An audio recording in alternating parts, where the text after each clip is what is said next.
Hey, greetings, fellow slinging agents in the wild. It's your trusted handler, Brian, returning once again with another episode of our Delta Green homebrew, Collateral Damage. But I got to have my fun first, and you know what that means, the shoutouts. Our first one goes out to our newest YouTube subscriber, Christian Juliuson. Welcome to the show, we're glad you're here. Next up is Gilbert Isla saying, glad you're back. Let's get some of those doubloons going. Hell yeah, Gilbert. I'm trying to, but you know, it's these hard slingers that gotta bring it to get it. So keep rooting for them. And last, but certainly never least, good friend of the show, Henry Anderson. I like this guy. He's been with us since the beginning and hasn't left us yet. That is awesome. He says, thank you, gents. No, Henry, thank you. In fact, thank all of you awesome listeners. We bring it for you as much as ourselves. And as always, please, if you are enjoying the show, then tell a friend. It might help their day because we never know when someone needs a good laugh. All right, try the sentiment. It's time to warm up our dice and top off our glass as Roll the Hard 20 presents Collateral Damage, Episode 3.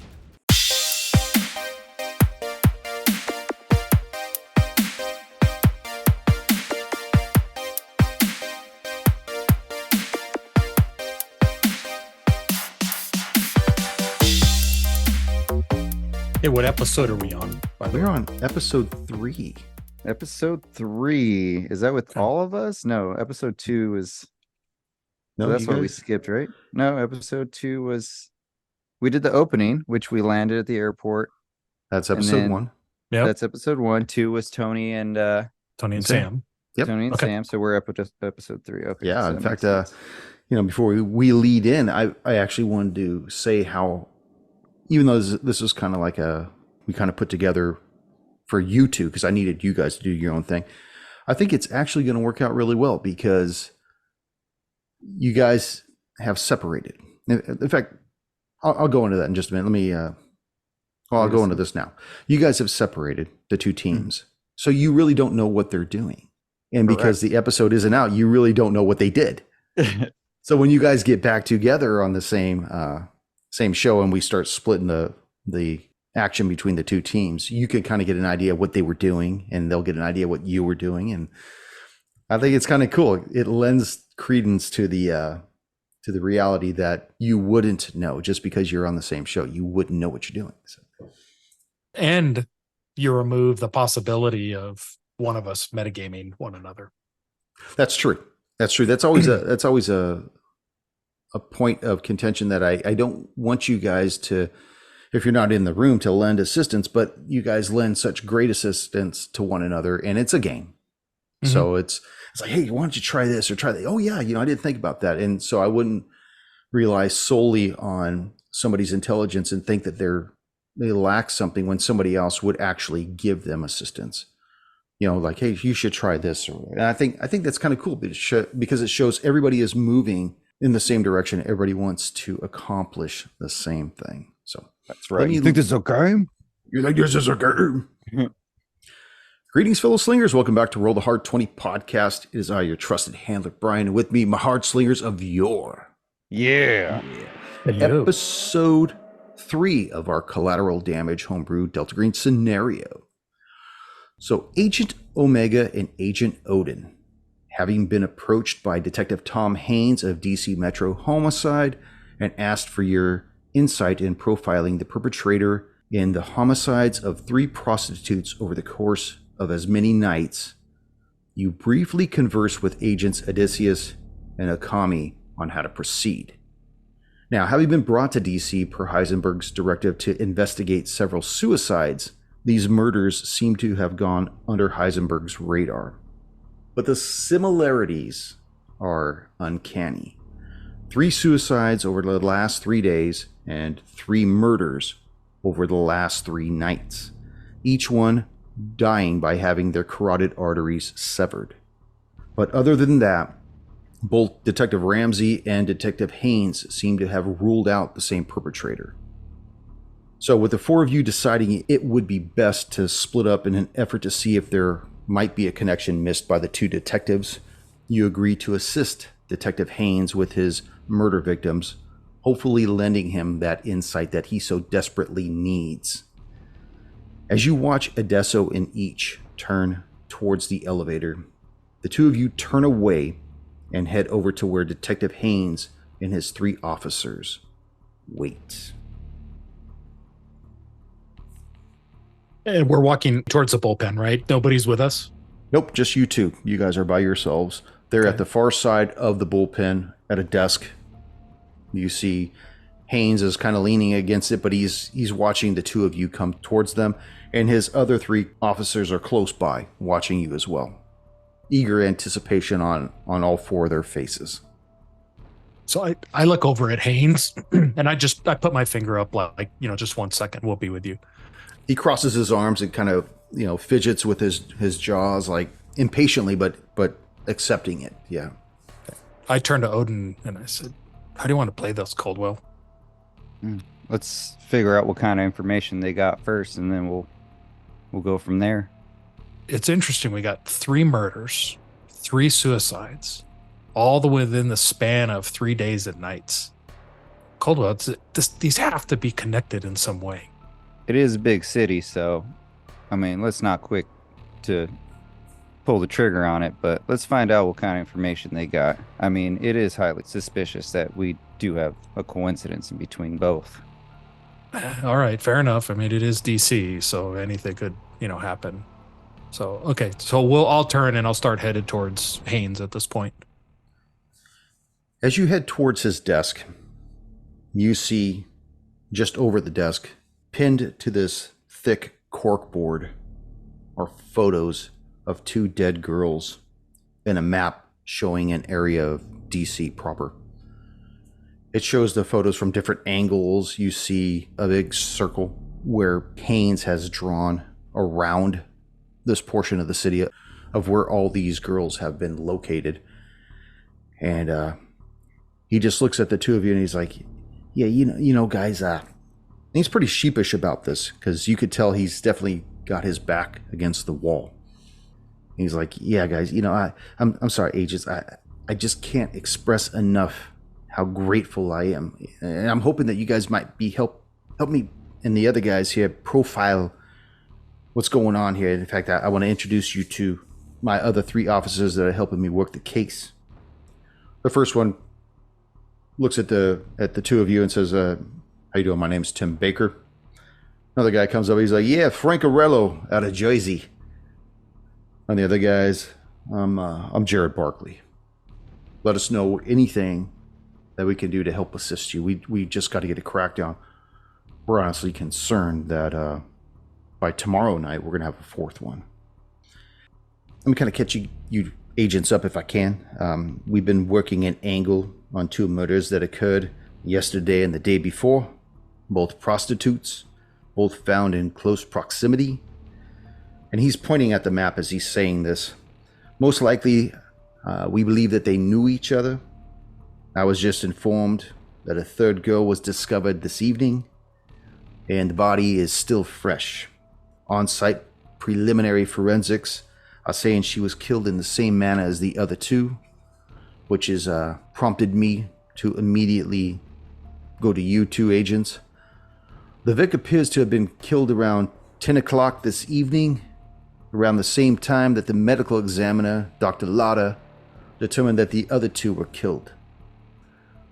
This body puts all 3 victims within a 2-mile radius of each other. But what's really baffling us is the way they were killed, and that's what had me talking with Detective Ramsey. All the victims had both of their carotid arteries slashed across their neck. But that as we're comparing notes, even though they seem similar, we don't know. We can't think it might be the same perpetrator. It doesn't make sense. I mean, his 3 bodies are all suicides. These are straight out young girls that have been killed. They're streetwalkers. They're not even in the residence. Has forensics examined the lacerations to the carotid artery? Were they consistent, or were there any hacking to it, or was it one clean cut? The two victims that have been submitted to him, his report came back saying that they're the same wounds. They're from a single straight-edged blade. There's no hesitation. One to the left side of the neck, one to the right side of the neck. The only thing that he was able to really make a determination was two things. One is it looked like the wounds on the left sides of the neck came first, probably indicate a right-handed perpetrator, and that there were no hesitation slashes. Now, we have yet to find the murder weapon. Nothing's been left behind. So I think that the perp is using the same weapon each time. He's not just throwing it away. You also mentioned that these bodies were found around a 2-mile radius. What location was this generally at? Are you familiar with it? That would be over by the Potomac Gardens apartments. And yeah, it's a bad area. I'm telling you right now. We try not to go in there unless we absolutely have to. I mean, is that some kind of like assistant living area, like government? Yeah, it's definitely assisted living. They don't take too kindly to squads going in there. Even unmarked cars are immediately shot at, shit's thrown at them. They just don't like us on the turf, and unless we absolutely have to go in there, and like we had to go in yesterday and the day before, and like we're gonna have to go in tonight. Yeah, I just I don't. It's hard to say. I mean, it's a rough place. Hey, officer, can you show us the map? I'd like to take a look at the map of this 2-mile radius, if I could, please. Sure, you bet. Let me just pull that up on roll 20 for you real quick there, Agent. Can you see that, Chris? I do. He starts pointing at the map, but he's looking down at a couple of sheets of paper as he's looking. He's like, so it looks like our first victim was found 2 nights ago behind the Italian restaurant on Pennsylvania Avenue near 13th Street. Busboy found her when he went out to dump the trash. The only name we have for her is her street name, Keisha Phillips. She appears to be 16 years old, and we're still running her through CODIS to try and see if she has any other ID. And the second victim? Second victim was found on G Street Southeast between 12th and 13th Street, right in front of Potomac Garden Senior Bid Apartments. Her name was Jonda Davis. She's 19 years old, and she was left right in front of the wrought iron gate that runs the entire front of the building. And just tonight, our latest girl, we don't have an ID on her yet. She's over on 11th Street near the Baptist Church. Late Mass was getting out, and there she was. As soon as my guys get back to me with her ID, I'll get it to you, gentlemen. Anything, any similarities other than that both these girls were dumped off with the same wound and fairly close age? Well, it's possible that they were both being ran by the same pimp. He goes by the name of Holy Boy. He actually lives in the Potomac Gardens apartments. We had a plan that we were going to go look at the latest victim, and then from there, pay a little visit to Holy Boy. Now, I've spoke with him before, but he's kind of stonewalled me a couple times. I'm hoping that maybe a little show of force from the feds might loosen him up a little. Don't you find it a little odd? Let me ask this. Do you think that he's a potential suspect? Well, you know, it's kind of hard to say because who really wants to damage the product? You know, the people that are making the money. But he's hard. Words on the street that he makes these girls work some hard hours to bring in some cold cash. And I know I've heard rumors that if they're not bringing in the money, that he can get a little violent. But I don't know. Maybe he knows more than he's saying. Obviously, he hasn't said anything to me. So, But violent to the point where he'd kill some of his girls, and more importantly, drop them literally in his backyard. Well, does it seem odd to you? It does, but I almost think that maybe these girls were on their beat. They were walking where they're supposed to walk. And I've never seen, well, I haven't seen it at all, but it sounds a little strange to think that the pimp would go out and rough them up while they're on their beat and just leave them there. That doesn't make sense. I understand. I totally understand. And honestly, agents, that's why I defer to your expertise. I'm hoping you could help me profile this individual and find out what's going on. So, have any of you gentlemen consulted with gang and drug units in that area? Maybe rival heat, maybe someone trying to take over territory? Honestly, agent, there's so many in DC, and their territorial lines have a tendency to blur. But as far as we know, they all kind of get along. If one of their workers crosses lines, they don't go after each other like that. They really don't, from my understanding. They just they have a code, and we don't know the code. But I don't think that they kill each other's product either. I don't know. I kind of nudge Odin. I'm like, hey, Odin, look at this map. And I point specifically at the handler. Odin, look at this. Italian restaurant. There's a bus stop. Look over here, a little bit to the west. Look at the church. Another bus stop just south. The only one that doesn't make sense is, look, you've got Potomac Garden, senior bid, the Italian place close to a bus stop, and then the Baptist church, another bus stop. Do you think maybe our perpetrator is using the bus system to get in and out of this area? Hey, officers, do you have any surveillance video of this area? No, I'm sorry, agents. No, anything that we would have tried to install in there, they would have destroyed years ago. Now, whether or not any of the locals have some kind of a CCTV or their own private external cameras, it's hard to say. I know that the Italian restaurant, they might have something like that, but I don't think they have anything towards the rear.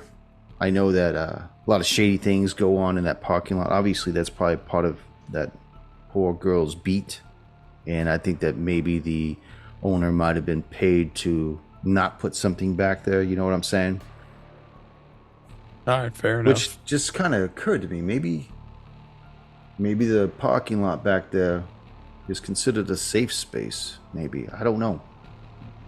So if she felt safe, maybe I don't know. I'm so tired. I haven't slept in like 20 hours. I'm sorry. I haven't had this kind of lack of sleep since my children were born. If this is considered their normal beat, is this the original location of where the crime was committed, where the murder might have been committed? This wasn't like a body dump of any kind, was it? Oh, I didn't. I want to say no, Agent. I mean, there was plenty of blood spatter across the dumpster area, and it looked like she got ended right there. And from what the officers are reporting in the field that are at the Baptist church, she was done right there. I mean, I don't think anybody would dump a body right in front of a church right as mass is about to get out. That doesn't make sense. It almost seems as though she was walking on 11th Street, and that's where she was done in. All three victims you believe were done at their particular locations where the bodies were found? Yeah, the only one that kind of strikes me as being odd is the second one. It looked like she was kind of pushed off the side of the sidewalk, maybe into the bushes. Maybe that's where she toppled. Maybe that's as far as her adrenaline would get her. I don't know. And have you and your officers, have you looked at this 2 mile area? Do you have any other suspects that may be living in that area, or any other gone through all the books to see who's got a rap sheet that lives in this area? Oh, Darn near everybody that lives in those apartments has a rap sheet, Agent. But the one thing that did catch our attention is that the centerpiece of all these murders is that Potomac Gardens apartments. And that's right where her pimp lives. So, if you extrapolate out in any direction from that location, that puts that place center. And so, we were thinking most likely it's coming from there. That's why we tried to lean against her pimp. If anything, just to try to glean some information. But as he's explaining this, one of his other officers, you can hear his cell phone buzz. And he turns away to be polite, and he answers it very quietly. You can hear him murmuring in the background. Haynes continues on. He says, I really don't think that somebody would go and kill somebody on 11th Street and then go further and kill somebody and then go even further and kill another person. It just doesn't seem right. Most perpetrators, from what I read in the books, they like to work a central area. I think it's time we go talk to this holy boy. The individual who identified himself as Officer Tim Baker says, excuse me, Tom, agents, the officers that are on scene in front of the church, they want to know when we could be expected. They need to have the coroner move the body. There's a lot of people. Oh, yeah, tell them we're on our way right now. Agents, are you up for a little field trip? Most certainly. Yeah, Let's go see this Jane Doe. Tell them we're on our way, Tom. He murmurs something in the phone and hangs up. I got a sedan down there in the parking lot if you agents want to follow me. Lead the way. So we've left our vehicle that we originally came in this parking structure. None of us have taken off. We're all getting a ride with the officers, right? We're not following them. You're not going to follow them. You're actually going to go and join With them, and they will drive you to where you need to go. Did you want to follow them? No, I just wanted to make sure that we're going with them. We're not following. We just wanted to clarify. Okay. Yeah, he leads you down to the parking lot, and there's a large sedan. It could comfortably sit all six of you. He takes the shotgun. You see Baker takes the driver's seat, and everybody else kind of piles in. One of his men actually rides in the middle up front so he can give the two of you agents room in the back seat. And you begin your late night journey as you drive through the streets of DC. And as you do so, you notice that this town is like a far cry from how it's depicted in movies.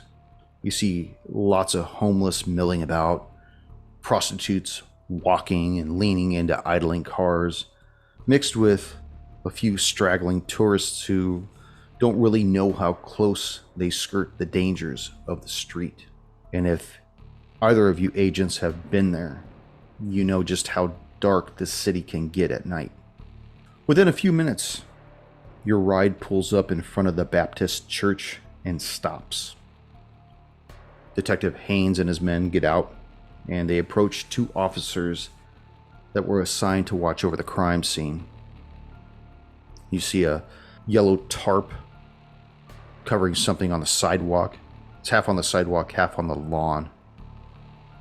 Loose crime tape kind of covers the area, not really enforcing anything.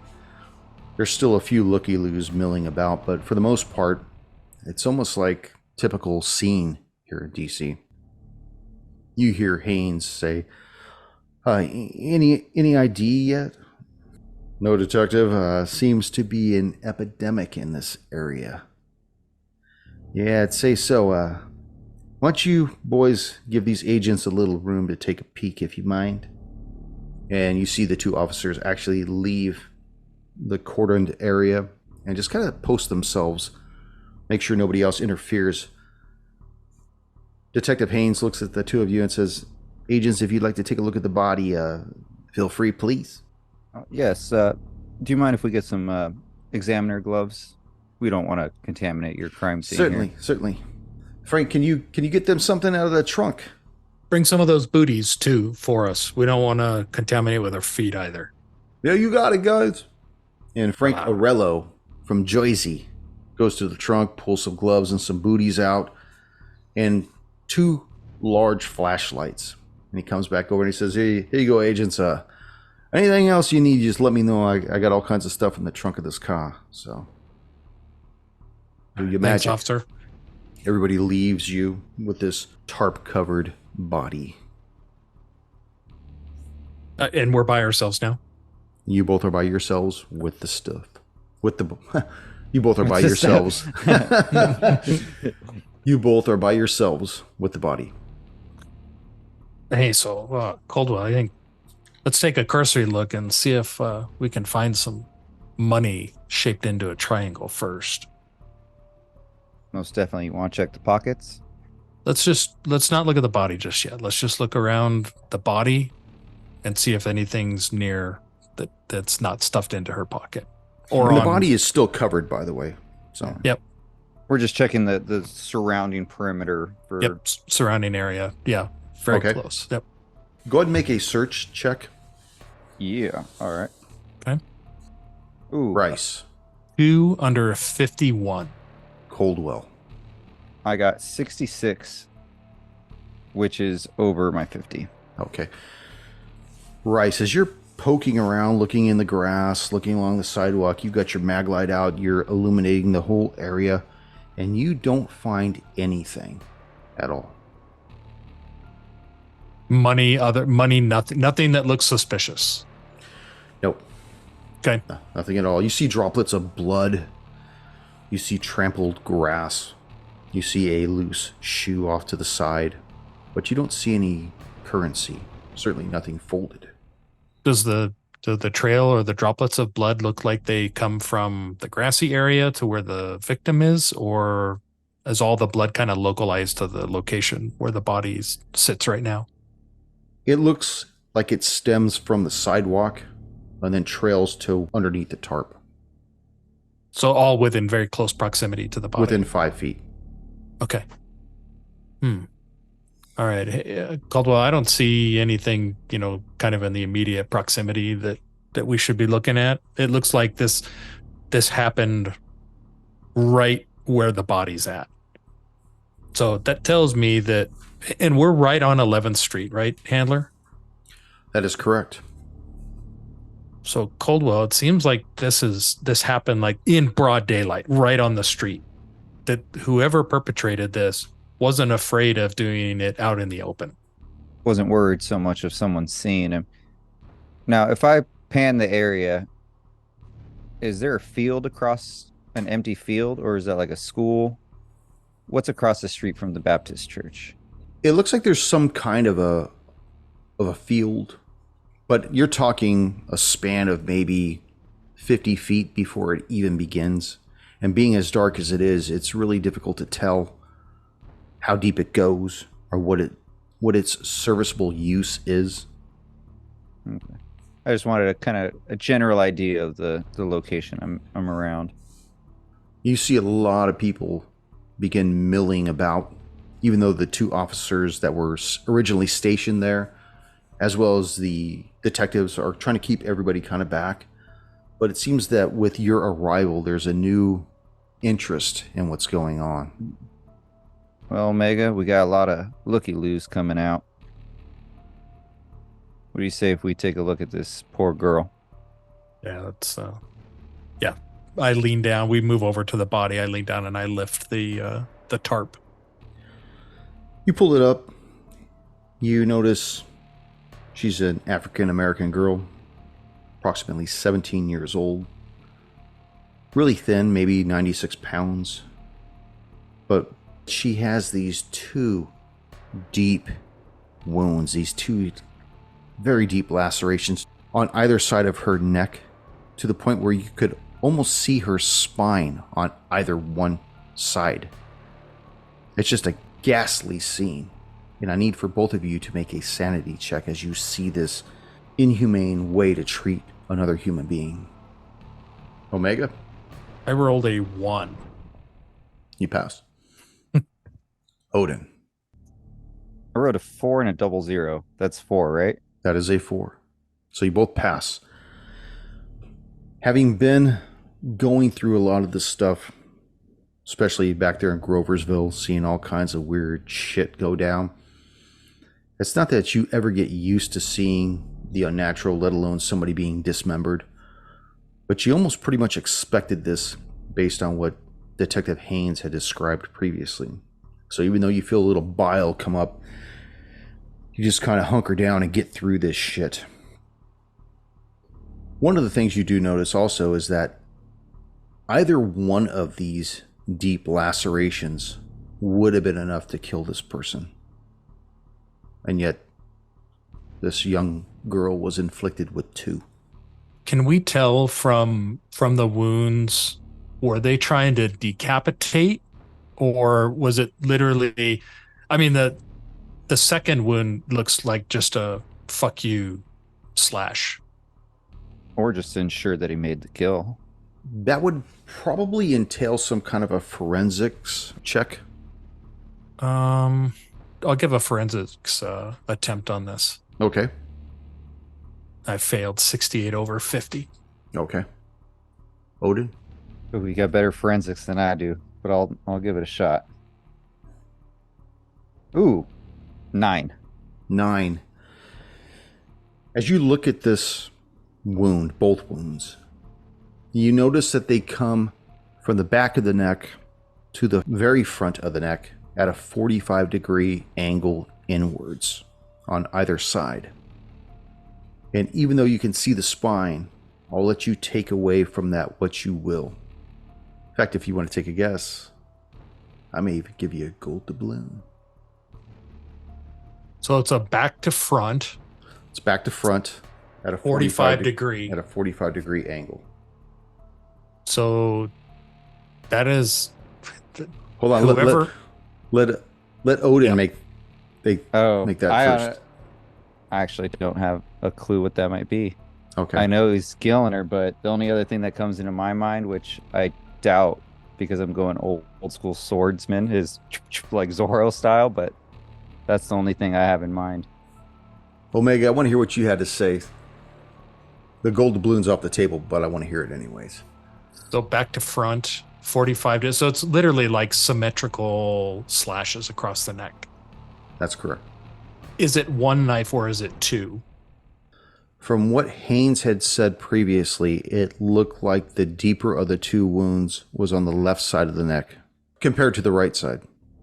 So that leads me to believe that the perpetrator's right-handed and that it was a slash like this and then this. So it was kind of like this. Left side of the neck would be right-handed coming across the left side. Yeah. Yeah. Yep. But it was this type of emotion. Yes. And for the listeners that can't see, yep. Yeah. Chris is indicating a diagonal from right to left and from left to right. And the perpetrator was in front of her, so she saw her victim. Still or she saw her perpetrator. Yeah, but I should. Okay, never mind. Give it to me. Let's hear it. Even if I didn't pass the forensics, knowing that at least it's a back to front cut, whoever the perpetrator was, it has to be a cut from the front, that they had to be facing each other. Okay. Now, going back to Odin's original question, do you believe that there was a capitation element to this? No. Why? Gold doubloon's back on the table. I think a decapitation would have more of a sawing type of motion. That these, at least from what we know, that these are just very forceful swipes of this blade across the neck in that diagonal fashion. I'll go with that. And with that, I'll give you a gold doubloon. Yeah. Yeah. Yay. There you go. We got to get these things out in the wild. We got to get, our agents need these things. So from behind you, you hear Detective Haynes say, agents, if, do you have anything else? Do you come up with anything or what do you think? Hey Haynes, make sure you keep all those people away. We're still conducting our investigation here. Looks like you got a little looky-loos, but we want to preserve the scene. So make sure your officers are keeping them back away from us, please. You bet. I just want to make sure that at some point we're going to go deal with this pimp. Or did you have something else what's the plan, agents? And he's like walking back towards the line, but he's still looking at the two of you as he's got a hand out towards people that are trying to press forward, but he's just curious what's going on. Yeah, we're just looking over the scene and looking over the body. I mean, just give us a minute. We're just wrapping it up, and then we can go talk to Holy Boy. Sure, agents. Yeah. Okay. Hey, Caldwell, did you happen to see any? We need to look on this body a little bit more and see if there's that currency in the folded like a triangle. I agree. And then should we do a search on the body? I don't know how yeah, exactly. I had to check that third cavity. I didn't find a $10 bill, but I found a roll of fucking dimes. Okay, so can we do a search a little bit more of it now that we've kind of got the tarp up, but still shielding the body from anybody being able to see anything? Can we conduct more of a search if we can find currency? Yeah, it's more just a tarp laying on the body. It's not a tent or anything like that. So yeah, but yeah, I want to be careful though that we're not lifting it and exposing it to people around. So. Yeah, tell me what you guys want to do. Let me know. Okay. How's your search? Do you want me to do it or lift up the tarp for you, and you can kind of like pat the pockets or whatever? Check that inner boob pocket too. Yeah, let's do that. Can you do that? I mean, this girl's small. She's small, so this is going to be a pretty easy search at 96 pounds.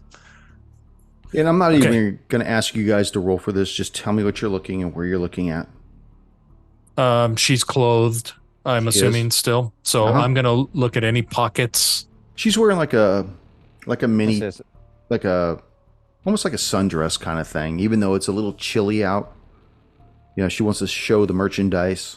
I hate to be that blunt about that, especially to our listeners.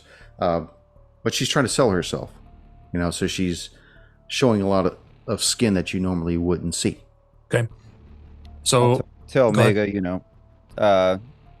heels, what kind of shoes? Sorry, because this makes a difference. She's wearing one shoe. The other one's a couple feet away.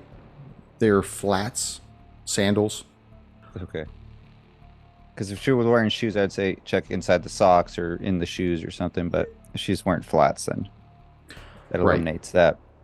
Yeah, again, we're just checking like every potential place that there may be cash that she's holding on to, whether it's a clutch purse, shoes, socks, pockets in dress. You see that there is a bit of a bump on her right side underneath her dress. Okay, I'll gently lift that side of the dress where I see the bulge. Okay. And as you lift the dress, you notice two things. One is that she's wearing underwear. And two, there appears to be some kind of a little billfold wallet tucked into the band of that underwear. Okay. Hey, Caldwell, I'm going to remove, just keep this covered. I don't want anybody seeing what we're doing here. I observed that there's a billfold that appears under her underwear. So I'm going to gently lift up that portion of her underwear and remove this billfold. Okay. As you open it, you notice that there's a few bills in there, as well as a high school ID. The name on it says Shana Brown. What's the name of the high school? El Capitan. It looks like it's in New Mexico. As Officer Omega is doing that, and I'm just observing, is there any indication of drug use, like tracker marks, tattoos, or anything that are visible through the outside? I assume this girl's pretty much, like you said earlier, showing off the merchandise, so she's very lightly clothed. Now, being a federal marshal, you can either use a forensics check or an observation check on that. I'm going to go with my forensic check. So that is 10. 10. You check both arms, left, right. Check the inside of the legs. You check between the toes, the base of the feet, any place that it's probably common for somebody to inject a needle. And you don't see any puncture marks at all. The only reason I ask is because Agent Odin's background, he worked on a human trafficking case prior, so he's familiar with a lot of the times that they would keep them in possession with dosing them of some kind, whether it was heroin, keep them on the needle of some kind, or keep them on some kind of drug to get that paranoia that if they run away, something worse will happen to them. So he's just trying to find like similarities of, drug use to, manipulate them. Tell me more ways that you would be investigating an individual for substance abuse or dependency like that. So should this be Caldwell like saying this out loud? Yes. I mean, the two of us should be like anything we're talking about should be out loud to one another. Well, you could ask him what he's doing, but I'll tell you what, Junior, I love that you're doing this. I mean, this is like gold because it actually tells me more about your background and your profession and how you take it. So, yeah, if you want to, as you're looking around, as you're doing that, Chris, if you want to ask him what he's doing. Yeah, because remember, I'm worse for the ATF in more like technical support type stuff with them. So yeah, go for it. Okay. Hey, Odin, what are you doing here? What are you looking at? I'm trying to see if they kept these poor girls, if these holy boy kind of controlled these girls using some kind of drugs. A lot of times we've seen when they human traffic them that they make them dependent on some kind of illegal substance, whether it be heroin, meth, something to kind of numb the pain so they can get through and become more of a slave. Someone that can't react or fight back is someone easier to take more control and possess. Do you see any of that evidence of that here? I mean, this is a little out of my wheelhouse, so I'm deferring to you, but do you see any of that here?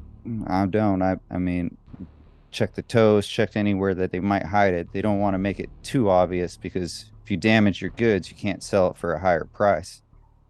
And I'll like check her mouth and, behind the ears and stuff. And if I don't see anything, then I'll just wipe it off that she wasn't under the influence of anything. But I mean, we can't rule out any pills or other narcotics. Yeah, a couple months ago, we were working a human trafficking ring. These poor girls, we found a stash house of about 12 of them, and they kept them in cages like wild animals, like pack of dogs. And all of them were completely twigged out of heroin. And these guys will just show up to these locations and they'll pay per the hour, per the room. And the only way they kept these poor girls locked up is by having them drugged up. Going into places like this is just never leaves your mind. So Megan just replies, I'm like, what the hell? Like, how can people be so, especially to the 17-year-old girl? She has her whole life ahead of her. Some people don't care. They're just product to them. We got to find this guy, Odin. We got to find him. And I know that those visions will never cease. No amount of drinking or any other vice can help diminish that damage. But I only hope that a gold doubloon will help ease that. Way to go, Junior. Good job on that. Yeah. Story. I love it. You got two? Nice. No, we got two in the episode. Oh. Yeah. I don't know if you guys know this, but if you have any left over from any of the previous seasons, they carry over.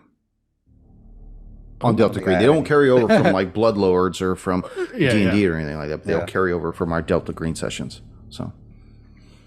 Wait, hold on. Let me fetch that old gold doubloon. Oh, there it is. There it is. Nice transition. So, Detective Haynes kind of leans back your direction again and says, agents, I really hate to be a stickler, but the ME just showed up and he's wanting to clear the body off site. You good if we release it? That's fine with me. Yeah. Let's, I think we're done here. Let's let's wrap up and go see this holy boy that you spoke of. Sounds like a plan. So he gestures towards an individual next to a van. He looks like an older man, pudgy, hair kind of combed over. This man looks beat. He just looks wiped out. Haynes gestures for the two of you to rejoin him over at the sedan. And you all pile back in, and Baker gets behind the wheel once again. And he starts driving north up 11th Street Southeast. And he makes a quick right down an alley about 500 feet away. With all the street lights busted, your only illumination is the headlights as they pierce the darkness. And what they reveal is frightening. And I'm going to tell you all about that next session. Knew I had to come. I was like, this is where we're going to get shot down. Pop, pop, pop, pop, pop. Everywhere's at the bottom of the stairs in this show.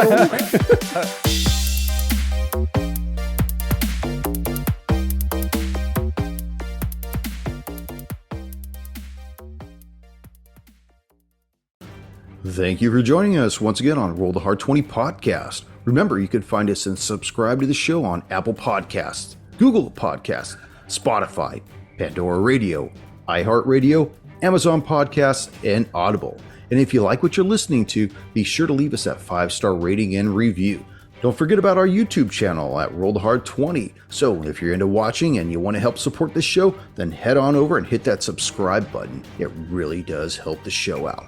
We can also be found in the wild on Facebook, Instagram, and Twitter, so don't forget to look for us there and check us out. You can also contact the show directly at rollthehard20podcast@gmail.com or head on over to the website at rollthehard20podcast.com, where you can download the current show directly, pick and choose past shows from our archives, or view our galleries. We've got a lot of stuff posted over there, so check us out. And finally, join us on our Patreon at patreon.com/rollthehard20podcast, where you can become a hard slinger and pick up swag. So until next time, keep your dice warm and your glass topped off as you roll those hard 20s.